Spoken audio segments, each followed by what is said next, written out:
Coucou tout le monde, tutoriel rapide de l'application StoryArt. Donc c'est la deuxième blanche en partant de la gauche. Voilà celle-ci. Donc moi je l'utilise souvent pour faire des jolis montages pour les stories. Donc ça a le format déjà story. Donc si vous êtes sur la page d'accueil, vous avez plein de choix par catégorie. Vous avez même les highlight covers. Donc vous savez les albums pour mettre sur Instagram. Vous avez vraiment tout plein de sortes différentes, à vous de trouver ce qui vous plaît. Si vous cliquez au milieu sur collection, vous pouvez choisir par thème et vous pouvez même faire une recherche par mots-clés. Et ensuite, sur My Story, vous avez l'historique de toutes les stories que vous avez déjà faites avec cette application. Donc voilà, donc je vais revenir sur la page d'accueil. Je vais choisir une story qui me plaît. Alors voilà, ça me plaît bien. Donc à chaque fois que vous choisissez un thème, vous allez avoir plusieurs stories, plusieurs exemples de stories avec le même format, avec différentes photos, différentes manières. Donc vous pouvez choisir ce qui vous plaît. Donc moi je vais prendre la première, elle me plaît bien, voilà.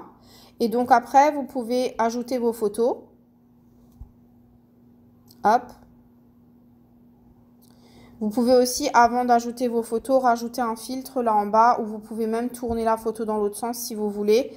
Même la tourner si besoin. En fait, vous avez accès à plein de possibilités. Une fois que c'est comme vous voulez, vous validez en haut à droite. Donc voilà, là vous pouvez changer le texte en cliquant dessus. Donc moi, c'est ce que je vais faire. Je vais éditer le texte. Hop. Donc il suffit de cliquer dessus et de supprimer et de réécrire.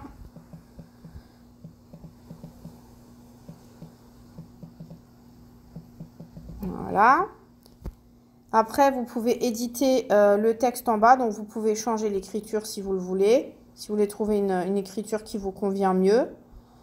Voilà. Donc, admettons que je vais utiliser celle-là. Voilà. Après, vous pouvez changer en restant sur édition de texte. Vous pouvez mettre plus à gauche, plus à droite, enfin comme vous voulez. Vous pouvez aussi changer la taille du texte. Vous pouvez changer l'espace entre les lettres. Voilà. Vous pouvez aligner le texte différemment. Vous pouvez changer la couleur. Par exemple, si vous voulez mettre comme ça, voilà.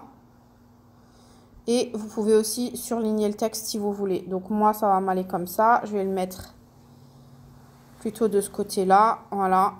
Et vous pouvez valider sur le coin droit le petit rond avec le check. Vous pouvez après déplacer votre texte si vous voulez le mettre un petit peu différemment. Et vous avez la possibilité en cliquant sur le A+, d'ajouter un texte, en cliquant sur la palette de changer des couleurs. Et vous pouvez, si vous adorez ce fond, vous pouvez le sauvegarder en cliquant sur le cœur. Et là, vous pouvez sur le petit œil voir votre story pour voir ce que ça donne avant de la poster. Pour voir si ça vous convient. Une fois que vous avez le résultat qui vous plaît, vous cliquez sur la petite flèche dans le carré en bas à droite pour sauvegarder votre photo. Et moi, je sauvegarde dans mon téléphone puisque vous le savez, dans les albums, vous le savez que Instagram, Facebook et tout n'aiment pas qu'on poste à travers une troisième application. Donc, moi, je sauvegarde toujours dans mon téléphone. Comme ça, après, je peux l'utiliser comme bon me semble. Et voilà, j'espère que ça vous plaît. Éclatez-vous bien. Bonne story à vous.